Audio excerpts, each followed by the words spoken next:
This last incident happened in the city of Minneapolis, which is where they are, so we should know more about that investigation. But Reg, it was after your show this morning, around 9:15, we started to hear there was a shooting, right? We started to hear reports that there was a shooting near 27th and Nicollet Avenue. That's right outside the Good Grocer there in South Minneapolis. Along each street, like you said, is where a lot of people go, families go to there's a have lot family of immigrant-owned restaurants there, just a very family-friendly area typically. We did have video into WCCO that showed the incident that led up to the shooting, where you saw federal agents on top of one individual on the ground. There was punches exchanged, a lot of the officers, 4 or 5 officers on the man, and then you see them leave the man, and then you hear gunshots and the crowd erupts. A lot of profanities. That's why we are not running the audio on this, because of the profanity.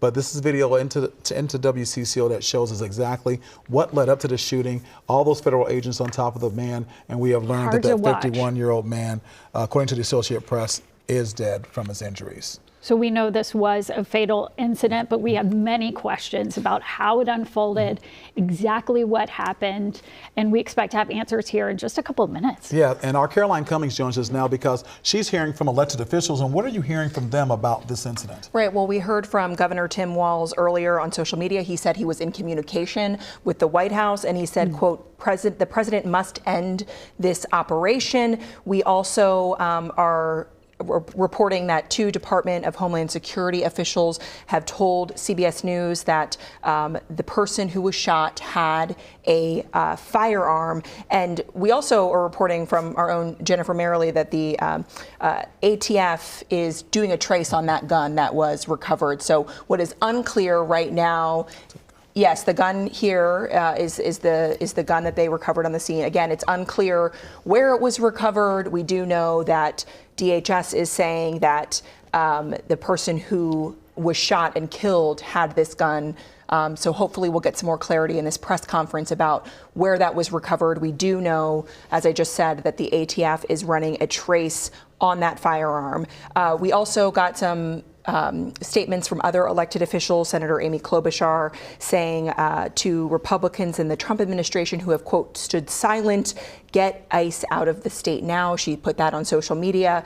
The Hennepin County Attorney's Office emphasized in a statement, Mary Moriarty, the Hennepin County Attorney, that, quote, the scene must be secured by local law enforcement, and we expect the federal government to allow the Bureau of Criminal Apprehension to process the scene. Why does that matter? Well, of course, there has been this tug of war, if you will, between the state and federal authorities over the scene at the Renee Good shooting, which happened, now we're coming up on 3 weeks ago, 2.5 weeks ago, on January 7th.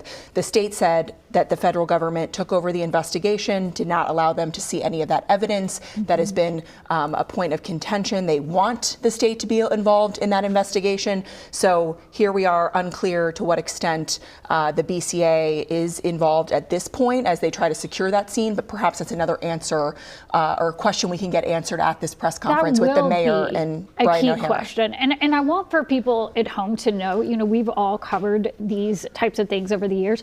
And typically law enforcement does work in unison on these type of incidents, right? Yeah, it does. It does happen where they can work concurrently with each other or they'll share. But I will make a note that there have been instances where the FBI or the feds have taken over an investigation. Mary Moriarty explained at a news conference in wake of the Renee Good shooting that had happened, right? That the feds took over an investigation, and her concern was not with the FBI investigating, but was with the FBI protocol, which, again, she said that they're entitled to have, of what information would the locals see.